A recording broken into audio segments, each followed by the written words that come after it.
Genius ವಿದ್ಯಾರ್ಥಿಗಳೇ, ನಾನಿವತ್ತು ಅರಮನೆ ನಗರಿ ಮೈಸೂರಿಗೆ ವಿಸಿಟ್ ಕೊಟ್ಟು ಅಲ್ಲಿರುವಂಥ ಮೈಸೂರು ಯೂನಿವರ್ಸಿಟಿ ಮಾನಸ ಗಂಗೋತ್ರಿ ಕ್ಯಾಂಪಸ್ಗೆ ವಿಸಿಟ್ ಕೊಡ್ತಾ ಇದ್ದೀನಿ. ಫಸ್ಟ್ ಆಫ್ ಆಲ್ ನಮ್ಮ ಕುವೆಂಪು ಅವರ ಸ್ಟ್ಯಾಚ್ಯೂಗೆ ಒಂದು ನಮಸ್ಕಾರ ಮಾಡ್ತಾ ಒಳಗಡೆ ಹೋಗಿ ಡೈರೆಕ್ಟಾಗಿ ಸ್ಕೂಲ್ ಆಫ್ ಇಂಜಿನಿಯರಿಂಗ್ನ ಬ್ರ್ಯಾಂಚ್ಗೆ ಹೋಗ್ಬಿಟ್ಟು ಅಲ್ಲಿರುವಂಥ ಬೇರೆ ಬೇರೆ ಇಂಜಿನಿಯರಿಂಗ್ನ ಬ್ರ್ಯಾಂಚ್ ಯಾವುದ್ಯಾವುದಿದೆ ಅಂತ ತಿಳ್ಕೊಳ್ಳೋಕ್ಕೆ ಒಳಗೆ ಹೋಗ್ತಾ ಇದ್ದೀನಿ. ಭಾಳ ಜನಕ್ಕೆ ಆಶ್ಚರ್ಯ ಆಗ್ಬೋದು, ಇದೇನಪ್ಪ ಮೈಸೂರು ಯೂನಿವರ್ಸಿಟಿಲಿ ಇಂಜಿನಿಯರಿಂಗ್ ಅಂತ. ಆದರೆ ಈ ಸ್ಕೂಲ್ ಆಫ್ ಇಂಜಿನಿಯರಿಂಗ್ ಸ್ಟಾರ್ಟಾಗಿ 5 ವರ್ಷ ಆಯಿತು. ಬನ್ನಿ ಯಾವ್ಯಾವ ಕೋರ್ಸ್ ಇದೆ ಅಂತ ನೋಡ್ಕೊಂಬರೋಣ.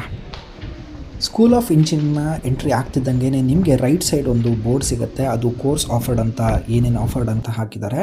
ಅದರಲ್ಲಿ artificial intelligence and data science, AI and ML, biomedical and robotic engineering, civil environmental engineering, CS and design, CS and engineering ಅಂತ 6 ಕೋರ್ಸ್ಗಳನ್ನು ಆಫರ್ ಮಾಡ್ತಾ ಇದ್ದಾರೆ. ಈ ಎಲ್ಲ ಕೋರ್ಸ್ನ ನೋಡುವಾಗ ನನಗೆ ತುಂಬ ಸ್ಪೆಷಲ್ ಅನಿಸಿದ್ದು ಬಯೋಮೆಡಿಕಲ್ ಮತ್ತು ರೋಬೋಟಿಕ್ ಇಂಜಿನಿಯರಿಂಗ್ ಅಂತ. ಈ ಕೋರ್ಸ್ ಬಗ್ಗೆ ತಿಳ್ಕೊಳ್ಳೋಣ, ಅದ್ರ ಬಗ್ಗೆ ಹೆಚ್ಚಿನ ಮಾಹಿತಿಯನ್ನು ತಿಳ್ಕೊಳ್ಳೋಣ ಅಂತ ಫಸ್ಟ್ ಆಫ್ ಆಲ್ ಡೈರೆಕ್ಟರ್ ರೂಮಿಗೆ ಹೋದ್ವಿ. ಅವ್ರ ಹತ್ರ ಪರ್ಮಿಷನ್ ತೊಗೊಂಬಿಟ್ಟು ಈ ಒಂದು ಬಯೋಮೆಡಿಕಲ್ ಮತ್ತು ರೋಬೋಟಿಕ್ ಇಂಜಿನಿಯರಿಂಗ್ನ HODನ ಮೀಟ್ ಮಾಡಬೇಕು ಅಂತ HOD ರೂಮ್ ಹತ್ರ ಹೋದಾಗ ಅವರು ಕ್ಲಾಸಿಗೆ ಹೋಗಿದ್ದರು, ತುಂಬ ಬ್ಯುಸಿ ಇದ್ದರು. ಹಾಗಾಗಿ 1 ಗಂಟೆ ಟೈಮ್ ಇತ್ತು.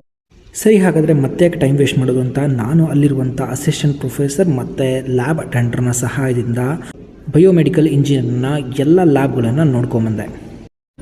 ಲ್ಯಾಬೆಲ್ಲ ನೋಡ್ಕೊಂಬಂದು ಸ್ವಲ್ಪ ಹೊತ್ತು ಅಲ್ಲೇ ವೇಟ್ ಮಾಡಿದೆ. ಕೊನೆಗೆ ನಮ್ಮ ಬಯೋಮೆಡಿಕಲ್ ಮತ್ತು ರೋಬೋಟಿಕ್ ಡಿಪಾರ್ಟ್ಮೆಂಟ್ನ HOD ಅಂತ ಡಾಕ್ಟರ್ ನಿತಿನ್ ಅವರು ಕೊನೆಗೂ ಸಿಕ್ಕರು.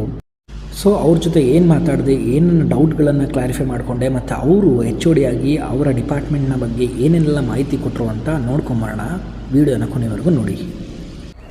ಹಲೋ ಜೀನಿಯಸ್ ಫ್ರೆಂಡ್ಸ್ ಮತ್ತು ಸ್ಟೂಡೆಂಟ್ಸ್, ಇವತ್ತು ನಾವು ಮೈಸೂರು ಯೂನಿವರ್ಸಿಟಿಯ ಬಯೋಮೆಡಿಕಲ್ ಇಂಜಿನಿಯರಿಂಗ್ ಮತ್ತು robotics ಡಿಪಾರ್ಟ್ಮೆಂಟಲ್ಲಿದ್ದೀವಿ.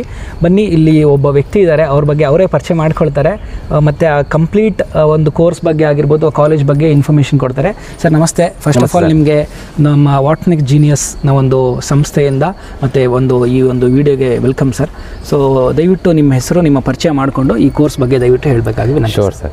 So I am Dr. Nitin sir. Okay. Presently working as an assistant professor and head of the department in the biomedical and robotics department sir. Okay. Sir, biomedical and robotics branch is a unique sir and rapidly developing branch in engineering field. Okay. It is a multidisciplinary branch sir. That means the combination of mechanical, electrical, electronics, computer science, artificial intelligence also involved. Okay. That's why it is called as a multidisciplinary branch. After completing student degree, he can move anywhere, whether it is IT field, whether it is CS field, computer science, ಅವನು ಎಲ್ಲಾದರೂ ಹೋಗ್ಬೋದು sir.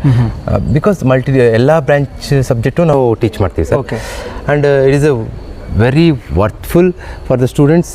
You can learn anything, Java, Python, ಅವ್ನಿಗೆ ಯಾವ interest ಇದೆ. ಆ್ಯಂಡ್ ನಮ್ಮ teachers sir, few faculties from biomedical department, few faculties from electronics department, few faculties from mechanical department, robotic department. So you can learn multidisciplinary subjects, ಯಾವುದಾದ್ರೂ ಕಲಿಬೋದು. So ಇದರಿಂದ ಈಗ ಈ ಕೋರ್ಸ್ ಈಗ ಒಂದು ಮೈಸೂರು ಯೂನಿವರ್ಸಿಟಿಯಲ್ಲಿ ಸ್ಟಾರ್ಟ್ ಆಗಿ ಎಷ್ಟು ದಿನ ಆಗಿದೆ ಸರ್? ಸರ್ ಎಷ್ಟು ವರ್ಷ ಆಗಿರ್ಬೋದು? 5 ವರ್ಷ ಆಗಿದೆ ಸ್ಟಾರ್ಟ್ ಮಾಡಿ. ಈ ಡಿಪಾರ್ಟ್ಮೆಂಟ್ ಸರ್ ಇಡೀ ಇಂಡಿಯಾದಲ್ಲಿ 2 ಕಾಲೇಜಲ್ಲಿ ಇದೆ ಸರ್. ನಮ್ಮದೇ first biomedical and robotics branch ಇದು ಯೂನಿಕ್. ದೇಶದಲ್ಲಿ 2 ಕಾಲೇಜು, ಅಂಥದ್ರಲ್ಲಿ ನಮ್ಮ ಮೈಸೂರು ಯೂನಿವರ್ಸಿಟಿ ಒಂದು, ಅದು ನಮ್ಮ ಮೈಸೂರಿನ ಎಲ್ಲ ಒಂದು ಅಥವಾ ನಮ್ಮ ಕರ್ನಾಟಕದವರಿಗೆ ಹೆಮ್ಮೆ ಅಂತ ವಿಷಯ. ಯೂನಿಕ್ ಸರ್, ಇದೆಲ್ಲೂ ನೋಡೋಕ್ಕೆ ಆಗಲ್ಲ ಈ ಬ್ರಾಂಚ್ನ ಫಸ್ಟ್ ಟೈಮ್. ಸರ್ ಈಗ ಏನು ಈ ಇಂಜಿನಿಯರಿಂಗ್ ಅಲ್ಲಿ ಬಯೋ ಅನ್ನುವಂಥದ್ದು ಹೊಸ ಕಾನ್ಸೆಪ್ಟು, ಅದರಲ್ಲಿ ಬಯೋ ಮೆಡಿಕಲ್ ಬೇರೆ. ಸೊ ಈಗ ನೀಟ್ ಆಸ್ಪಿರೆಂಟ್ಸು ಬರೀ ಮೆಡಿಕಲ್ ಅಂತ ಇದು ಮಾಡ್ತಾ ಇರ್ತಾರೆ. ಸೊ ಮೆಡಿಕಲ್ ಆಗದೇ ಇರೋರು ಸೊ ಇಲ್ಲಿ ಬಂದರೆ ಅವ್ರಿಗೆ ಯಾವ ಥರ ನೀವು ಎನ್ಕರೇಜ್ಮೆಂಟ್ ಕೊಡ್ತೀರಾ ಅಥವಾ ಯಾವ ಥರ ಜಾಬ್ ಆಪರ್ಚುನಿಟಿ ಸಿಗುತ್ತೆ ಸರ್ ಇಲ್ಲಿ? ಸರ್ ಅದೇ ಅವನು ಸ್ಟೂಡೆಂಟು ಡಿಗ್ರಿ ಮುಗಿಸಾದ್ಮೇಲೆ ಸರ್ ಅವನು ನಾಟ್ ಓನ್ಲಿ ಬಯೋಮೆಡಿಕಲ್, ಅವ್ನಿಗೆ ಯಾವ ಫೀಲ್ಡ್ಗಾರ ಮೂವ್ ಆಗ್ಬೋದು. ಫಾರ್ ಎಕ್ಸಾಂಪಲ್ ಇವಾಗ ಬಯೋಮೆಡಿಕಲ್ ನಾನು ರಿಲೇಟೆಡ್ ಡಾಕ್ಟರ್ ಯೂಸ್ ಮಾಡೋ ಎಕ್ವಿಪ್ಮೆಂಟ್ ತೊಗೊಂಡ್ರೆ, ಫಾರ್ ಎಕ್ಸಾಂಪಲ್ ಸ್ಕೆಥೋಸ್ಕೋಪ್ ಸರ್. ಈಗಿರೋ ಸ್ಕೆಥೋಸ್ಕೋಪು ಆಗ ಯೂಸ್ ಮಾಡಿದ ಸ್ಕೆಥೋಸ್ಕೋಪ್ ಬರೀ ಹಾರ್ಟ್ ಬೀಟ್ನ ಚೆಕ್ ಮಾಡ್ತೀವಿ ಸರ್. ಇವಾಗ AI ಎಲ್ಲ ಮಿಕ್ಸ್ ಆಗಿಬಿಟ್ಟು ಕಾಂಬಿನೇಷನ್ ಸ್ಕೆಥೋಸ್ಕೋಪ್ ಹೆಂಗೆ ವರ್ಕ್ ಆಗುತ್ತೆ ಅಂದರೆ, ಈ can learn heart beat check ಮಾಡ್ಬೋದು, ನಮ್ಮ ಮಸಲ್ಸ್ ಎಷ್ಟು ಬಿಲ್ಡ್ ಆಗಿದೆ, ನಮ್ಮ BP, ಶುಗರು, ಈ can understand by using stethoscope. Okay. ಅದಕ್ಕೆ ನಮ್ಮ department biomedical robotics is very important. ಆ ಒಂದು ಇನ್ಸ್ಟ್ರೂಮೆಂಟ್ ಯಾವ ಥರ ವರ್ಕ್ ಆಗುತ್ತೆ ಅನ್ನೋದನ್ನ ಇಲ್ಲಿ ನೀವು ಬೇಸಿಕ್ ಇಂದ ಕಲಿಸ್ಕೊಡ್ತೀರಾ. ನಾನು ನೋಡ್ತಾ ಇದ್ದೆ ಲ್ಯಾಬಲ್ಲಿ ಆಗಿರ್ಬೋದು, ಈ ಎಲೆಕ್ಟ್ರಾನಿಕ್ ಕಮ್ಯುನಿಕೇಷನ್ಸ್ ಎಲ್ಲ device, almost physics semiconductor ಡಿವೈಸ್ಗಳು, PN ಜಂಕ್ಷನ್ ಡಯೋಡ್ಗಳು ಸುಮಾರಷ್ಟು ಇತ್ತು. ಹಾಗಾಗಿ ಎಲೆಕ್ಟ್ರಾನಿಕ್ಸ್ ಬ್ರಾಂಚನ್ನ ಇದು ಒಂದು ಸಬ್ ಬ್ರಾಂಚ್ ಆಗಿ ಸಬ್ಜೆಕ್ಟ್ ಆಗಿ ರೋಬೋಟ್ ಈಗ ಎಲ್ಲ ಕಡೆ ರೋಬೋಟ್ ಇಸ್ ಎನಿವೇ ಎಲ್ಲ ಕಡೆನೂ ಇದೆ ಸರ್. ರೋಬೋಟ್ಸ್ ಡಾಕ್ಟರ್ ಯೂಸ್ ಮಾಡೋ ಎಕ್ವಿಪ್ಮೆಂಟ್ನ ನಾವು ರೋಬೋಟಿಂದೆಲ್ಲ ಪ್ರಿಪೇರ್ ಮಾಡಬೇಕು. Different types of robots are there, different of movements are there. ಯಾವ ರೋಬೋಟಲ್ಲಿ ಯಾವ ಮೂಮೆಂಟ್ಸ್ ಇರುತ್ತೆ, ಯಾವ ಎಕ್ವಿಪ್ಮೆಂಟ್ ಯೂಸ್ ಆಗುತ್ತೆ, ಸೊ ಇದನ್ನ ಇನ್ಬಿಲ್ಡ್ ಪ್ರಾಕ್ಟಿಕಲ್ ಆಗಿ ನೀವು ಹೇಳ್ಕೊಡ್ತೀರಾ. ಓಕೆ, ಸೊ ಇಲ್ಲಿ ಅಂದರೆ ಓವರ್ ಆಲ್ ಒಂದು ಮೆಡಿಕಲ್ ಸ್ಟೂಡೆಂಟ್ಗೆ ಏನು ಹೆಲ್ಪ್ ಆಗುತ್ತೆ, ಅಥವಾ ಮೆಡಿಕಲ್ ಡಾಕ್ಟರ್ಗೆ, ಸರ್ಜನ್ಗಳಿಗೆ ಏನೆಲ್ಲ ಹೆಲ್ಪ್ ಆಗುತ್ತೆ, ಒಂದು ಮೆಟೀರಿಯಲ್ಗಳು ಏನೆಲ್ಲ ಹೆಲ್ಪ್ ಆಗುತ್ತೆ ಅದನ್ನ ಒಂದು ತಯಾರು ಮಾಡುವಂಥದ್ದು ಅಥವಾ ಅದನ್ನೆಲ್ಲ ಹೇಳ್ಕೊಡ್ತಾರೆ ಬಯೋಮೆಡಿಕಲ್ ಇಂಜಿನಿಯರಿಂಗ್ ಅಂದರೆ. ಸೊ ಇಲ್ಲಿ ಬಯಾಲಜಿ ಸಬ್ಜೆಕ್ಟ್ ಜೊತೆಗೆ ಫಿಸಿಕ್ಸ್ ಕೂಡ ತುಂಬ ಇಂಪಾರ್ಟೆಂಟ್ ಆಗುತ್ತೆ, ಎಲೆಕ್ಟ್ರಾನಿಕ್ಸ್ ತುಂಬ ಇಂಪಾರ್ಟೆಂಟ್ ಆಗುತ್ತೆ, ಮತ್ತೆ ಕಂಪ್ಯೂಟರ್ ಸೈನ್ಸ್ ತುಂಬ ಇಂಪಾರ್ಟೆಂಟ್, ರೋಬೋಟ್ ಸಬ್ಜೆಕ್ಟ್, ಎಲೆಕ್ಟ್ರಾನಿಕ್ಸ್ ಕೂಡ ತುಂಬ ಇಂಪಾರ್ಟೆಂಟ್ ಆಗುತ್ತೆ. ಸೊ ಮಲ್ಟಿ ಡಿಸಿಪ್ಲಿನ್ ಸಬ್ಜೆಕ್ಟ್ ಆಗಿರೋದ್ರಿಂದ ತುಂಬ ಹೆಲ್ಪ್ಫುಲ್ ಆಗುತ್ತೆ.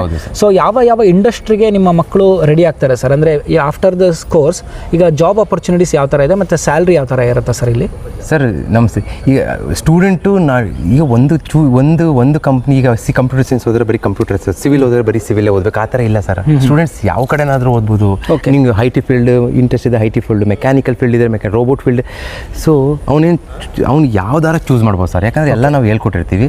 ದೆನ್ ಸ್ಯಾಲ್ರಿ ಮೋರ್ ದೆನ್ 50,000 ಸಿಗ್ತಿದೆ. ನಮ್ಮ ಸ್ಟೂಡೆಂಟ್ಸ್ ಎಲ್ಲ ಪಾಸ್ಟ್ ಔಟ್ ಆಗಿದ್ದಾರೆ ಸರ್, ಅವ್ರಿಗೆಲ್ಲ 45,000-50,000 ಬ್ಯಾಂಗ್ಳೂರ್ ಪರ್ ಮಂತ್ ಸಿಗ್ತಾ ಇದೆ ಸರ್. ಅವ್ರಿಗೆ ಆಮೇಲೆ ತುಂಬ ಆಪರ್ಚುನಿಟಿ ಸಿಗ್ತದೆ. ಈ ಕಂಪ್ನಿ ಇಲ್ಲ, ನಂಗೆ ಇಂಟ್ರೆಸ್ಟ್ ಇಲ್ಲ, ಹಾರ್ಡ್ವೇರಲ್ಲಿ ನಂಗೆ ಇಂಟ್ರೆಸ್ಟ್ ಇಲ್ಲ, ಮಾಡೋಕ್ಕಾಗಲ್ಲ, ಸ್ಟ್ರೈನ್ ಆಗುತ್ತೆ ಲೇಡೀಸ್ ಸ್ಟೂಡೆಂಟ್ಸ್ ಹೇಳಿದ್ರೆ, ಸೊ ಅವರು ಸಾಫ್ಟ್ವೇರ್ಗೆ ಹೋಗ್ಬೋದು sir. Immediate join. You can attend interview anywhere, ಎಲ್ಲಾದರೂ ಇಂಟರ್ವ್ಯೂ ಅಟೆಂಡ್ ಮಾಡ್ಬೋದು sir. This is very useful for useful. Okay, ಅದೆಲ್ಲ ಬಿಟ್ಟು ಸರ್ ನನ್ನ ಒಂದೇ ಒಂದು ಪ್ರಶ್ನೆ ಏನಂದರೆ, ಬಯೋಮೆಡಿಕಲ್ ಅಂತ ಅಂದಾಗ ಸೊ ಅಲ್ಲಿ ಮಕ್ಕಳು ಬೇರೆ ಇಂಜಿನಿಯರ್ ಹೇಳಿದ್ರಲ್ಲಿ ಬೇರೆ ಬ್ರಾಂಚಲ್ಲಿ ಅದೆಲ್ಲ ಸಿಗುತ್ತೆ, ಆದರೆ ಅದೆಲ್ಲ ಬಿಟ್ಟು ಇಲ್ಲೇ ಬಂದು ಈ ಬಯೋಮೆಡಿಕಲ್ ಇಂಜಿನಿಯರಿಂಗ್ ಮುಗಿಸ್ಕೊಂಡು ಏನು ಸ್ಪೆಷಲ್ ಆಪರ್ಚುನಿಟೀಸ್ ಸರ್? ಇದು ಬಯೋಮೆಡಿಕಲ್ ಸಬ್ಜೆಕ್ಟ್ ಅಂದರೆ ಇದು biology and medicine, combination of biology and medicine. Medicine is very important for everyone. Medicine sir, biology is also very important. That combination ಹೌದು, ಇವೆರಡು ಕಾಂಬಿನೇಷನ್ ಅಲ್ಲಿ biology ಆಗಿರಬಹುದು, ಒಂದು ಬಾಟ್ನಿ ಆಗಿರಬಹುದು, total ಆಗಿ ಒಂದು ಬಯಾಲಜಿ ಅಂತ ಬಂದಾಗ ಅವೆರಡು ಕಾಂಬಿನೇಷನ್ ನಮ್ದು ಬಯೋಮೆಡಿಕಲ್ ಅಂತ ಸಬ್ಜೆಕ್ಟ್ ಬಂದಿದೆ ಸರ್. ಸೊ ಮೆಡಿಸಿನ್ ಗೆ ಹೆಲ್ಪ್ ಆಗೋ ತರ. ಸೊ ಎಕ್ವಿಪ್ಮೆಂಟ್ಸ್ ನ ಬೇಕು ಸರ್. ಡಾಕ್ಟರ್ ಬಿಟ್ರೆ ನೆಕ್ಸ್ಟ್ ನಮ್ಮ ಬಯೋಮೆಡಿಕಲ್ ಸ್ಟೂಡೆಂಟ್ಸ್ ಬೇಕೇ ಬೇಕು ಇಂಡಸ್ಟ್ರಿಗೆ. ಅದರ್ವೈಸ್ ಎಕ್ವಿಪ್ಮೆಂಟ್ ಮಾಡಕ್ಕೆ ಯಾರು ಇರಲ್ಲ, ಬರೀ ಡಾಕ್ಟರ್ ಚೆಕ್ ಮಾಡಕ್ಕಿರುತ್ತೆ. ರೋಬೋಟ್ ಯೂಸ್ ಮಾಡ್ಕೊಂಡು ಎಕ್ವಿಪ್ಮೆಂಟ್ ಮಾಡೋಕ್ಕೆ ಸ್ಟೂಡೆಂಟ್ಸ್ ಡಾಕ್ಟ್ರು ಯಾವುದಾದ್ರೂ ಒಂದು ಪ್ರಿಸ್ಕ್ರಿಪ್ಷನ್ ಬರೆದು ಕೊಟ್ಟಾಗ ಅದು ಯಾವುದೇ ರೀತಿಯ ಟೆಸ್ಟ್ ಆಗಿರ್ಬೋದು, ಸ್ಕ್ಯಾನಿಂಗ್ ಆಗಿರ್ಬೋದು, ಮತ್ತು ಡಿವೈಸ್ಗಳನ್ನು ಅದನ್ನು ತಯಾರು ಮಾಡುವಂಥ ಘಟಕ ಇಲ್ಲಿ ರೋಬೋಟಿಕ್ಸ್ ಮತ್ತು ಬಯೋಮೆಡಿಕಲ್ ಇಂಜಿನಿಯರಿಂಗ್ ತಯಾರು ಮಾಡುವಂಥ ಸ್ಟೂಡೆಂಟ್ಸ್ಗಳು ಅದನ್ನ ಪ್ರಿಪೇರ್ ಮಾಡ್ತಾರೆ. ಹಾಗಾಗಿ ಡಾಕ್ಟ್ರ್ಗಿಂತ ಇವರೇ ಅಂದರೆ ಮೇನ್ ಆಗಿ ಇವರು ಕೊಡುವಂಥ ರಿಪೋರ್ಟ್ಸ್ಗಳಿಂದ ಡಾಕ್ಟ್ರುಗಳು ಅದನ್ನು ಅನಾಲಿಸಿಸ್ ಮಾಡಿ ಟ್ರೀಟ್ಮೆಂಟ್ ಕೊಡುವಂಥ ಒಂದು ಕೆಲಸ ಆಗುತ್ತೆ. ಸೊ ಅದಕ್ಕೆ ನೀವು ಹೇಳೋ ಪ್ರಕಾರ ಡಾಕ್ಟ್ರ್ ಬಿಟ್ಟರೆ ನೆಕ್ಸ್ಟ್ ಇವರು ತುಂಬ ಇಂಪಾರ್ಟೆಂಟ್ ಆಗ್ತಾರೆ. ಹಾಗಾಗಿ ಬಯೋಮೆಡಿಕಲ್ ಇಂಜಿನಿಯರ್ ಅಂಥದ್ದು ಮುಂದಿನ ವರ್ಷದಲ್ಲಿ ಕಮಿಂಗ್ ಇಯರ್ಸಲ್ಲಿ ತುಂಬ ಬೂಮ್ ಆಗುತ್ತೆ ಅನ್ನುವಂಥ ಕಾನ್ಫಿಡೆನ್ಸ್ನ ನಮ್ಮ HOD ಅವರು ಬಯೋಮೆಡಿಕಲ್ ಇಂಜಿನಿಯರಿಂಗ್ ಡಿಪಾರ್ಟ್ಮೆಂಟ್ನವರು ಕೊಡ್ತಾ ಇದ್ದಾರೆ. ಸೊ ತುಂಬ ಧನ್ಯವಾದಗಳು ಸರ್. ಸೊ ಇಷ್ಟೊತ್ತು ನಮ್ಮ ಜೊತೆ ಮಾತಾಡಿ ನಿಮ್ಮ ಒಂದು ವಿವರಗಳನ್ನು ಬಯೋಮೆಡಿಕಲ್ ಇಂಜಿನಿಯರ್ ಬಗ್ಗೆ ಡೀಟೇಲ್ ಮಾಹಿತಿ ಕೊಟ್ಟಿದ್ದೀರಾ. ಸೊ ಈಗ ನಿಮ್ಮಲ್ಲಿ ಎಷ್ಟು ಸೀಟ್ಸ್ಗಳಿದ್ದಾವೆ ಸರ್ ಈ ಒಂದು ಕಾಲೇಜಲ್ಲಿ? 60 ಇಂಟೇಕ್ ಇದೆ ಸರ್. 60 ಇಂಟೇಕ್ ಇದೆ ಪ್ರತಿ ವರ್ಷ.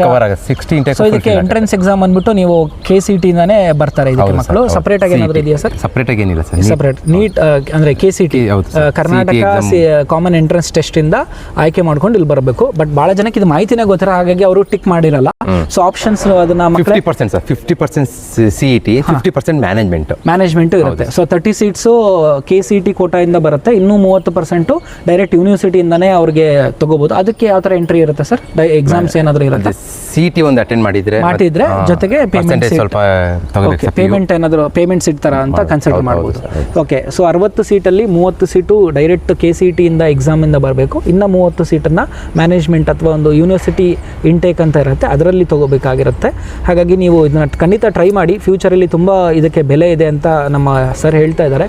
ಹಾಗಾಗಿ you can try this and all the best for your future. Thank you sir. Thank you very much.